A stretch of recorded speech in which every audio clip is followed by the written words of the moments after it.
जय हिंद बच्चों, आइए देखते हैं आज ई नॉट सेल कैसे निकालते हैं, यानी कि स्टैंडर्ड सेल पोटेंशियल। देखो स्टैंडर्ड सेल पोटेंशियल के लिए फॉर्मूला का आप प्रयोग कर सकते हैं, ठीक है ना। E naught right minus E naught left, या फिर E naught cathode minus E naught anode. अब ध्यान देना, यहाँ पे जो भी ई नॉट है, ये जो पोटेंशियल है वो कौन सा पोटेंशियल है? रिडक्शन पोटेंशियल है, ध्यान रखना। और अगर कहीं ऑक्सीडेशन पोटेंशियल की हमें ज़रूरत पड़ी तो हम नेगेटिव ऑफ रिडक्शन पोटेंशियल ले लेंगे, या फिर कभी ऑक्सीडेशन पोटेंशियल दिया है और हमें रिडक्शन चाहिए तो E naught reduction will be minus of E naught oxidation, ठीक है। तो ये काम आप आराम से कर सकते हैं। चलिए क्वेश्चन देखते हैं। यहाँ पे देखो गैल्वेनिक सेल दिया हुआ है, यहाँ पे देखो Zn+2 से Zn और कॉपर +2 से कॉपर, यानी कि जिंक और कॉपर दोनों का ही रिडक्शन पोटेंशियल का ही वैल्यू दिया हुआ है। तो यहाँ पे ई नॉट सेल कैसे निकालेंगे भाई? राइट माइनस लेफ्ट, यानी कि कॉपर का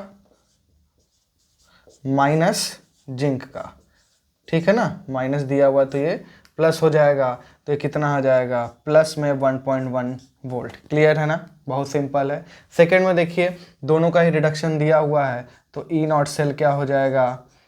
राइट माइनस लेफ्ट, यानी कि सिल्वर का माइनस कॉपर का, यानी 0.80 माइनस 0.34 वोल्ट, यानी कि आ जाएगा प्लस में 0.46 वोल्ट। क्लियर है ना।